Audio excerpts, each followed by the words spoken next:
Are we seriously paying someone $420,000 to babysit classified servers that belong in a museum? Wesley Morgan's voice cut through the reinforced glass walls of our secure conference room like a knife. He stood at the head of the table, pointing at the projection screen behind him, gripping his tablet like it contained evidence of corporate fraud.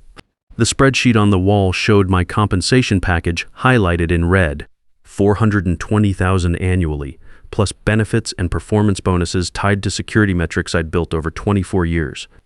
I was standing about 30 feet away near the coffee station, mug halfway to my lips, watching this show through the transparent walls of our executive floor. My name is Carl Rodriguez. I'm 58 years old, and 6 months ago, I was the Chief Information Security Officer at Titan Defense Systems. That morning, I was about to become something else entirely. Wesley Morgan was 31 years old. His LinkedIn showed off his MIT computer science degree, 3 fintech startup exits, and exactly 8 weeks as our new Chief Technology Officer. He joined Titan in early September with the kind of confidence that comes from disrupting industries without understanding what keeps them running. Through those reinforced glass walls, I watched him holding court before our CFO Gary Wilson, 2 board members, and our CEO Diana Foster. 3 Vanguard board observers were also present, including their lead investment director, Michelle Parker, who'd been asking pointed questions during quarterly reviews. This represents exactly the kind of legacy spending that's suffocating our growth potential, Wesley continued. He expanded his spreadsheet to show departmental comparisons. We're hemorrhaging money on positions that made sense in 2010, but are completely obsolete in today's cloud-first world. I stayed perfectly still. I'd witnessed similar corporate theater at 4 other companies during my career. The difference was I'd always observed from a safe distance as other departments faced the efficiency axe. This time, the blade was aimed directly at me. Here's what Wesley Morgan didn't know. What none of them sitting in that conference room had bothered to discover. 3 years ago, when Vanguard Capital Partners acquired Titan Defense Systems, my attorney had negotiated something extraordinary into my employment agreement. Something buried in Article 8, Section 12, Subsection C. Something I'd outlined in explicit detail in a memorandum sent to legal counsel, human resources, and executive leadership exactly 28 days ago. That memo had been acknowledged with a brief email from our general counsel. Alan Torres, received. Will review and follow up as needed. No follow-up ever materialized.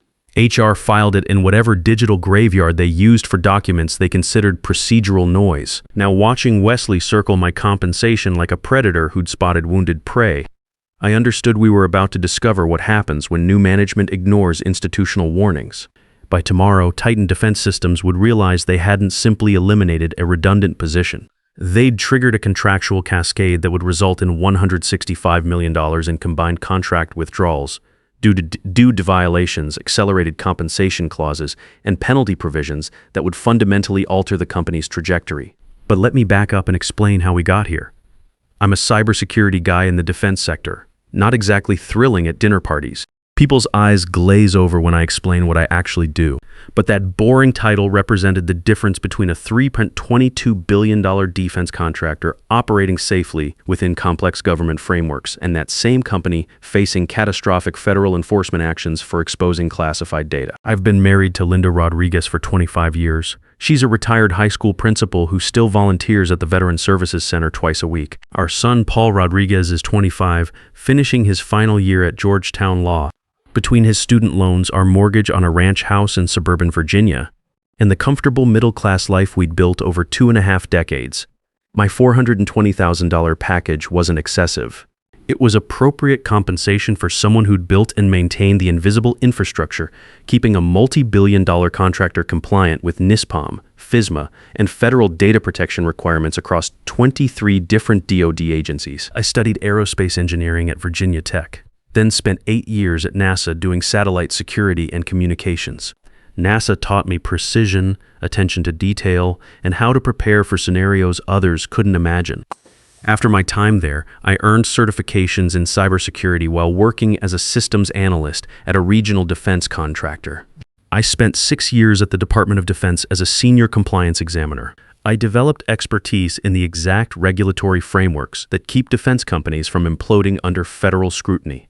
My NASA training had taught me something crucial that would serve me well in corporate environments: the importance of preparation, documentation, and understanding your terrain before engaging the enemy. Titan recruited me away from a direct competitor in 2000. Right, when FISMA regulations were reshaping the entire industry and companies desperately needed people who understood both the technical and legal sides of classified data protection. Over 24 years, I'd built relationships with contracting officers, designed security systems, and prevented the kind of breaches that could destroy a company overnight. My work wasn't the kind that generated headlines or closed major deals. I didn't manage profit and loss statements or pitch new clients. Instead, I designed and maintained the complex security architecture that allowed everything else to function: NISPOM compliance, FISMA frameworks, international security protocols, breach notification procedures, audit requirements, each regulatory body with its own requirements, reporting schedules, examination protocols, and enforcement philosophies. I knew which specific examiner at which particular agency cared about which security markers. I understood which regulations carried serious enforcement teeth and which ones were essentially performative compliance exercises. I knew how to structure our system so that when DOD auditors arrived for surprise examinations, every log file they requested was already organized, cross-referenced, and defensible. That knowledge doesn't transfer easily. It can't be distilled into a training manual or uploaded to a cloud platform. It exists in pattern recognition developed across 24 years of watching regulatory environments evolve. Understanding how enforcement priorities shift with political administrations, building relationships with the actual decision makers who determine whether your company faces a warning letter or a $50 million penalty. Titan's client base consisted of 23 DoD agencies and 156 defense subcontractors, collectively handling classified data for 2.8 million cleared personnel. These weren't organizations that tolerated even the appearance of data security uncertainty. They purchased our secure communication platforms and analytics services, but what they really bought was our compliance reputation. That reputation rested almost entirely on frameworks I'd designed, relationships I'd cultivated, and institutional knowledge I'd accumulated over more than 2 decades. When a program manager called at 2 a.m. because their system was flagging potential unauthorized access attempts, they didn't want to talk to a help desk. They wanted someone who understood the regulatory implications and could guide them through crisis management protocols I'd developed through years of real-world experience. None of this registered as valuable to Wesley Morgan when he arrived last September. Wesley had been recruited directly by our CEO, Diana Foster, who joined 10 months earlier following the Vanguard acquisition. Diana came from a pure technology background, 14 years at various Silicon Valley companies, most recently as COO of a cloud infrastructure provider that went public during the tech boom. She spoke fluently about operational efficiency, scalable systems, and resource optimization. Her vocabulary included phrases like legacy cost structures and digital transformation initiatives, but notably lacked any deep understanding of regulatory complexity in defense contracting. To Diana, compliance was something you purchased as a service, not something you built through decades of expertise and relationship management. Wesley Morgan was her hand-picked hire, brought in to execute her vision for transforming what she repeatedly called our antiquated operational model into something more aligned with her previous tech industry experience. The problem was defense security isn't like optimizing server capacity or streamlining user interfaces. You can't simply upgrade to cybersecurity 2.0 and expect everything to work better.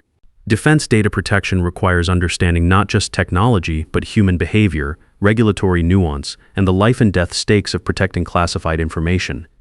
I first encountered Wesley during an all-hands technology meeting in late September. He stood at the front of our largest conference room wearing an expensive navy blazer behind him. A presentation was already loaded. Digital excellence through strategic innovation. I've dedicated my first 60 days to conducting a comprehensive operational audit, he announced. He advanced to a slide showing various departmental expense ratios compared against what he termed industry optimization benchmarks. What I've discovered represents massive opportunity for structural improvement and cost rationalization. He talked enthusiastically about automation, artificial intelligence-driven security monitoring, and eliminating what he called redundant human oversight in areas where cloud solutions had matured sufficiently. His slides compared our security expenditures to carefully selected benchmarks. Companies that had either faced substantial data breaches in recent years or hadn't existed long enough to encounter serious enforcement scrutiny. We are substantially overstaffed in certain legacy functions, he said. He scanned the assembled employees with practiced concern. Not because anyone has underperformed individually, but because our operational approach hasn't evolved to leverage modern cloud capabilities. I could see heads nodding around the room. People unfamiliar with defense security complexity. Wesley's presentation sounded reasonable, even visionary. Why wouldn't you want to eliminate inefficiencies and embrace cutting-edge solutions? The audience didn't understand that what Wesley called legacy functions were actually the invisible safeguards protecting millions of cleared personnel's most sensitive information. After the meeting, he intercepted me near the elevator bank. His approach was smooth, practiced, the kind of interaction that felt spontaneous but had clearly been planned. "Carl, right?" He extended his hand with a smile that projected warmth without reaching his eyes. "I'd like to schedule time with you next week. Detailed discussion about your infrastructure and deliverables." "Of course," I replied. "Happy to walk through our security architecture and compliance frameworks." "Perfect. And please bring comprehensive documentation about your systems and processes. I want to understand what can be automated effectively and what genuinely requires human judgment." That phrase, human judgment, was delivered with just enough skepticism to make his position clear. In Wesley's worldview, human judgment was generally a liability to be minimized through better technology. The meeting occurred the following Tuesday in Wesley's newly renovated office on the executive floor. He'd already redecorated completely. Minimalist furniture, height-adjustable standing desk, 3 large monitors displaying real-time operational dashboards he probably didn't fully comprehend. The walls were bare except for his framed MIT diploma and a poster about embracing disruptive innovation. "Carl, thanks for making time," he said. He gestured toward a chair positioned across from his desk. "I've been conducting detailed analysis of your department's resource utilization. Walk me through why defense security requires this level of investment." I spent 55 minutes explaining our regulatory landscape in detail, the jurisdictional complexity spanning federal and DoD authorities, the relationship management with 43 different agency contacts across multiple regulatory bodies, the customized monitoring frameworks required for each distinct client segment, the audit preparation protocols that had kept us violation-free and penalty-free for 13 consecutive years. Wesley nodded periodically, taking notes on his tablet. He asked questions that initially seemed thoughtful but gradually revealed fundamental gaps in his understanding. He approached defense security like it was consumer app development, focused on efficiency metrics rather than understanding the catastrophic consequences of failure. "Couldn't the majority of this monitoring be handled through existing cloud platforms?" he asked halfway through my presentation. "I've been briefed on several vendors offering AI-driven security solutions at a fraction of current personnel costs." This was the central misunderstanding. Wesley saw technology as a replacement for expertise, not as a tool that required expertise to implement effectively. "Those platforms are useful tools," I explained patiently. "They're effective for data aggregation, automated scanning, and report generation. But defense security isn't simply about checking boxes on compliance forms. It requires judgment calls when regulations overlap or conflict. It requires relationship management when issues arise that need contextual discussion rather than automated responses. It requires institutional knowledge about how different regulators prioritize different concerns based on current enforcement trends." "Give me a concrete example," he said. He leaned back in his ergonomic chair with the expression of someone indulging a lengthy explanation they didn't really want to hear. "Last year, we identified unusual access patterns in our logistics client database, technically within normal parameters, but showing subtle anomalies suggesting potential unauthorized access attempts. An automated system would have logged everything as normal activity and moved on." I paused, making sure he was following. Instead, I called their security director directly, walked through my analysis. We discovered a terminated contractor had been systematically accessing classified procurement records using shared credentials. We prevented what would have been a massive NISPOM violation affecting 12,000 cleared personnel records.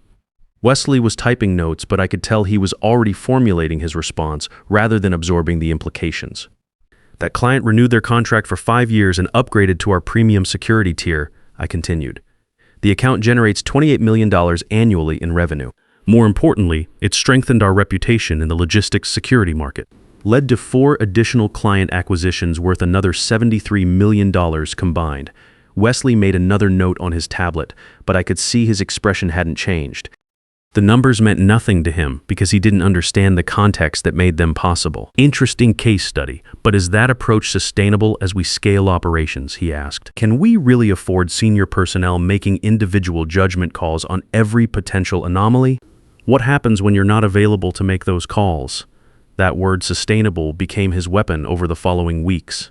Every conversation, every email exchange, every hallway interaction eventually circled back to whether my role, my team, my entire operational approach was sustainable given the company's evolution toward what he termed modern efficiency standards. I started documenting everything meticulously. Every question he posed, every suggestion he made, every hint that my position was being evaluated not for performance outcomes, but for cost reduction opportunities. My NASA training had taught me the importance of maintaining detailed records, especially when you suspect you're being set up for elimination. The writing was on the wall, but I needed to understand the bigger picture. So I reached out to Kevin Brooks, an old colleague who'd recently departed from a competitor after their security director was terminated during a strategic restructuring initiative. We met at a quiet restaurant downtown, the kind of place where defense technology professionals conduct sensitive conversations away from corporate ears. Let me guess the pattern, Kevin said after I described Wesley's persistent questioning about operational sustainability. New executive with consulting background thinks cybersecurity is basically a software subscription you can purchase instead of actual expertise. That's essentially accurate, I replied. He keeps asking why we can't just automate everything with cloud platforms. Kevin laughed, but there was no humor in it.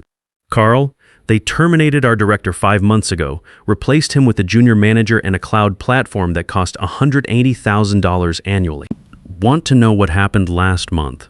Tell me. Dudid showed up for a routine FISMA audit. They found 31 documentation gaps, 14 access control violations, and 6 potential material breaches. We're now facing enforcement penalties in the 8-figure range. He paused to take a sip of coffee, letting the weight of that information settle. Plus, we've lost 5 major agency clients who cited security concerns in their contract termination letters. Each one of those clients had been with us for over a decade. I felt that familiar tightness in my stomach. The same sensation I'd experienced at NASA when systems analysis reports suggested incoming trouble. The director we fired tried warning them during his exit interview. Kevin continued. He documented every single risk in writing. Submitted a comprehensive transition plan that would have taken 8 months to implement safely. They didn't care because they were saving $380,000 annually on his salary and benefits. Kevin leaned forward, lowering his voice. Now they're facing $45 million in regulatory fines and another $89 million in lost revenue from client defections. The junior manager they promoted lasted 6 weeks before having a complete breakdown. The company's hemorrhaging talent because word gets around in our industry. I drove back to the office thinking about that conversation, about the predictable pattern of organizations that mistake cost-cutting for strategic efficiency. These companies always learned the same lesson the hard way, that some roles can't be optimized away without catastrophic consequences. That evening, I had a serious conversation with Linda about what might be coming. We sat in our kitchen after dinner, Paul visiting from Georgetown for the weekend, studying at the table nearby. Wesley's making it pretty clear my position is under review, I told her. The new management sees my salary as an easy target for cost savings. Linda set down her coffee cup. After 25 years of marriage, she could read the concern in my voice, even when I tried to minimize it. Are you worried about finding another job? She asked. Your reputation in the industry is solid. It's not about finding another position, I said. It's about them understanding what they're actually eliminating. Paul looked up from his law books. Dad, what do you mean? Your old man has some contractual protections they haven't bothered to review, I explained. Let me show you both something. I retrieved my employment contract from our home office and spread the documents across the kitchen table. Linda put on her reading glasses while Paul closed his study materials, his legal training making him immediately interested in contract language. Article 8, Section 12, subsection C practically leaped off the page. This language had been negotiated by my attorney, Rachel Johnson, during the Vanguard acquisition process. At that time, the private equity firm's due diligence team had identified significant key personnel risk concentrated in my specific role. The due diligence report had been explicit. Titan's regulatory compliance and security reputation rests almost entirely on institutional knowledge concentrated in a single individual. Loss of this expertise without proper succession planning represents material risk to client retention and regulatory standing. The contractual language was their protective mechanism. A way to ensure that if my institutional knowledge disappeared suddenly, there would be financial consequences substantial enough to discourage careless management decisions. The clause specified that if my position was eliminated or materially restructured without following specific protocols, including a 120-day transition period, formal board approval, documented risk mitigation plans, and client notification procedures, it would trigger automatic acceleration of all deferred compensation, unvested equity grants, and performance bonuses tied to security metrics accumulated over my entire 24-year tenure. More significantly, it included penalty provisions if my departure caused disruption to client contracts. Several of our largest ADD agencies had contractual continuity clauses requiring notification and approval of any changes to senior security personnel. Those weren't suggestions or preferences. They were contractual rights with termination provisions, allowing clients to exit agreements without penalty if requirements weren't satisfied. Paul whistled softly as he read through the contract language. "Dad, this is bulletproof." Did they acknowledge receiving your warning memo? They acknowledged it, but I don't think they understood the implications. Linda looked worried. What happens if they proceed anyway? Then they learn what expensive actually means, I said. The next morning, I drafted a more detailed memorandum. This time, I was absolutely explicit about the financial exposure. I included specific dollar amounts, client contract excerpts, and regulatory penalty projections. On October 23rd, I sent the formal document to Wesley Morgan, Diana Foster, our General Counsel Alan Torres, and Board Liaison Michelle Parker. The subject line was direct: security role restructuring, contractual considerations and risk assessment. The document was 14 pages long, meticulously researched, and professionally devastating in its implications. I'd learned at NASA that the best way to avoid a system failure is to make the engineering team understand the true cost of shortcuts before implementation begins. Wesley responded within 2 hours via email. "Thanks for the input, Carl. We'll take this under advisement as we finalize our planning." Alan Torres sent a separate message. "Carl, I'll review the contractual language with outside counsel and coordinate with HR. Appreciate you flagging this." That was their entire response. No follow-up meeting, no detailed review session, no indication they understood the magnitude of what I'd outlined. Just acknowledgement and filing away, probably in the same digital graveyard where they'd stored countless other documents they considered procedural noise. I knew then they were going to proceed anyway. The warning had been delivered, documented, and ignored. Now, it was just a matter of waiting for them to pull the trigger. 3 weeks later, I received a calendar invitation. Strategic Workforce Planning Session, Executive Conference Room, all leadership, November 15th, 9 a.m. I knew immediately what this meeting represented. The choreography was too familiar from similar sessions at previous companies during my career. These weren't collaborative discussions about organizational development. They were carefully scripted termination events designed to create the illusion of due process while witnesses documented that proper procedures had been followed. The night before the meeting, I sat in our home office reviewing my comprehensive documentation folder. Every email exchange, every memo, every warning I'd sent over the past 2 months was organized chronologically. Linda came in around 10:30 carrying tea in her reading glasses. "You're still working," she observed, settling into the chair across from my desk. "Final preparation for tomorrow's meeting," I said. "The workforce planning session." She'd overheard enough of my conversations with Rachel Johnson over the past month to understand something significant was developing. Are they really going through with it? All indications suggest yes. Wesley's convinced he can replace 24 years of institutional knowledge with a cloud subscription service. Linda reached across the desk and touched my hand. "Carl, whatever happens tomorrow, we'll be fine. Paul's loans are manageable. The mortgage has only 8 years left, and your reputation will open doors anywhere in the industry." "I know we'll manage financially," I said, "but this isn't primarily about finding my next position. This is about them learning to value institutional knowledge before they destroy it carelessly." I arrived at the office at 8:45 a.m. on November 15th. The executive conference room occupied the northeast corner of our 32nd floor headquarters, with floor-to-ceiling windows offering panoramic views of the Potomac River. It was a beautiful setting for what was essentially a corporate execution.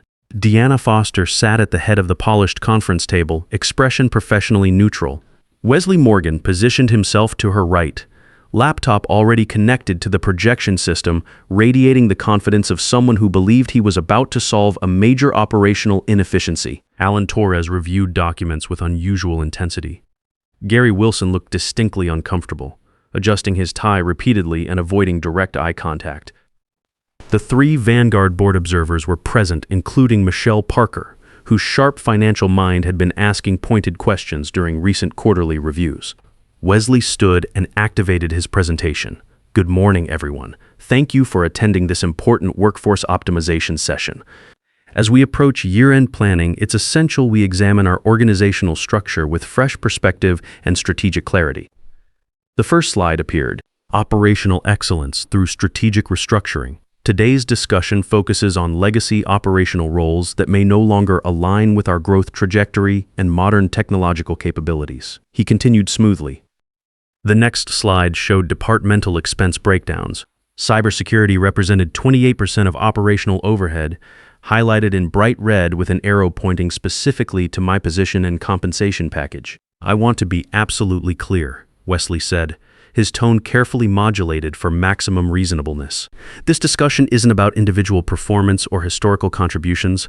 Carl Rodriguez has been a valued team member throughout his tenure. However, security technology has advanced substantially over the past decade. Cloud platforms can now handle regulatory monitoring with 99.8% accuracy at a fraction of current personnel costs. Past tense, has been a valued team member, not is. The language choice was deliberate and telling. Another slide appeared. Security Modernization Roadmap Phase 3 showed legacy role transition with estimated annual savings of $430,000. No name was listed, but everyone in the room knew which position that represented. Michelle Parker spoke up, her voice measured and professional. What's the proposed transition timeline, and what risk mitigation protocols are being implemented? Excellent questions, Wesley replied smoothly. We're proposing a 90-day knowledge transfer period to our newly hired security manager, with full transition to cloud monitoring systems by February 1st, 90 days, not the 120 days explicitly required by my contract. Alan Torres raised his hands slightly. Have we conducted comprehensive review of contractual implications of this restructuring? HR has confirmed all employment agreements include standard at-will termination provisions, Wesley said confidently. This is a legitimate business efficiency decision, fully within our operational authority. He clearly hadn't read Article 8, Section 12, Subsection C, or he'd read it and fundamentally misunderstood its implications. Any other questions before we move to implementation specifics? Wesley asked, scanning the room with practiced confidence. I could have remained silent. Let them continue their presentation, signed whatever paperwork they'd prepared, accepted their severance package, and let them congratulate themselves on decisive leadership and operational efficiency. But sometimes the most effective tactical response is the one nobody anticipates. I stood slowly, reached into my leather portfolio, and placed a sealed manila envelope directly in front of Diana Foster. I'd like to save everyone considerable time and legal expense, I said calmly. The room went completely silent. Wesley's confident expression flickered momentarily, like a TV signal experiencing interference. Carl, there's no need for dramatic gestures, Diana said, attempting to maintain control of the meeting. We haven't even discussed transition support and severance arrangements. I removed my building access badge and security credentials from my wallet, placing them precisely on top of the envelope. The plastic hitting polished wood made a sharp sound that seemed to echo in the sudden silence. Inside that envelope is my resignation, effective immediately, I said, looking directly at Diana. Also included is a copy of Article 8, Section 12, Subsection C of my employment agreement, along with detailed analysis prepared by my attorney regarding contractual exposure and client contract implications. I believe your legal team will want to review this material very carefully and very quickly. Alan Torres had already reached for the envelope. He opened it with the careful precision of someone handling potentially explosive material, scanned the first page, then flipped to the contract excerpt I'd highlighted in yellow. I watched his face transform incrementally, eyes widening, jaw tightening, color draining slightly as the implications became clear. What does it say? Diana asked, her voice sharp now, the professional neutrality cracking visibly. Alan looked at Wesley, then at Michelle Parker, then back at the documents. It's a key personnel protection clause. If Carl's role is terminated or materially restructured without a 120-day transition period and formal board approval, it triggers immediate acceleration of all deferred compensation, unvested equity grants, and performance bonuses accumulated over his entire tenure. The room went completely quiet, except for the subtle hum of the building's HVAC system and distant traffic far below. How much acceleration are we discussing? Gary Wilson asked, his voice strained. Alan was still reading, his finger tracing lines of text with increasing concern. 24 years of deferred performance bonuses indexed to security metrics and company valuation. Equity adjustments tied to Vanguard acquisition terms, plus. He paused, reading more carefully. Plus penalty provisions if his departure causes client contract disruptions. Several major DoD agencies have termination rights if senior security personnel change without proper notification and approval. Wesley had gone visibly pale. That wasn't included in the HR summary documentation. HR doesn't review executive protection clauses, Alan said quietly. Those are negotiated directly during acquisitions and maintained by legal counsel. They're not part of standard employment documentation. I pushed my chair back from the table with deliberate calm. Thank you for the opportunity to contribute here over the past 24 years. I wish everyone stability and success in the coming months. As I walked toward the door, I heard Diana's voice, tight and controlled now. Alan, what's our total exposure here? Give me preliminary numbers. I didn't wait for his answer. The door closed behind me with a soft click that felt remarkably final. By the time I reached the parking garage, my phone was buzzing insistently. 6 missed calls from office numbers I recognized but chose not to answer. 3 days later, Michelle Parker from Vanguard called personally. Carl, the board recognizes there were substantial failures in how this restructuring was handled. We'd like to resolve this matter efficiently and professionally. The final settlement was executed within a week, $575,000 in accelerated compensation, plus consulting fees to help transition my institutional knowledge properly over 6 months. Wesley Morgan was quietly reassigned to special projects, reporting directly to Diana. Diana Foster announced her departure 2 months later for a new opportunity in pure technology. Within a month, Amanda Wilson from Secure Government Solutions in Crystal City called with an offer I couldn't refuse. Senior partner, equity stake, complete autonomy to build my own cybersecurity team focused exclusively on defense compliance. Today, sitting in my corner office overlooking the Potomac River, I've learned that the most satisfying professional revenge isn't emotional or vindictive. It's contractual, documented, and entirely self-executing. Sometimes you have to walk away from everything you've built to discover what you're genuinely worth. And when you finally find people who see you as the solution instead of the problem, you understand you've made the right decision. The real lesson isn't about contracts or revenge. It's that your true value becomes crystal clear only when someone tries to throw it away carelessly. At NASA, we called it systems thinking, letting the failure cascade reveal itself, then responding with engineered solutions at the moment of maximum leverage. 24 years of institutional knowledge doesn't disappear when you eliminate a position. It walks out the door and takes $165 million worth of client relationships with it. In business, your greatest protection isn't your performance record or loyalty. It's understanding the legal framework that governs your value and having the patience to let others reveal their own ignorance. The most expensive mistakes companies make aren't from bad decisions, but from smart people who didn't bother reading the fine print before making those decisions. The real power isn't in the revenge itself. It's in the preparation that makes revenge unnecessary, and the wisdom to walk away when others refuse to listen to reason. In the end, the companies that survive aren't the ones that cut costs the fastest, but the ones that understand the difference between what looks expensive on a spreadsheet and what's actually invaluable to their future.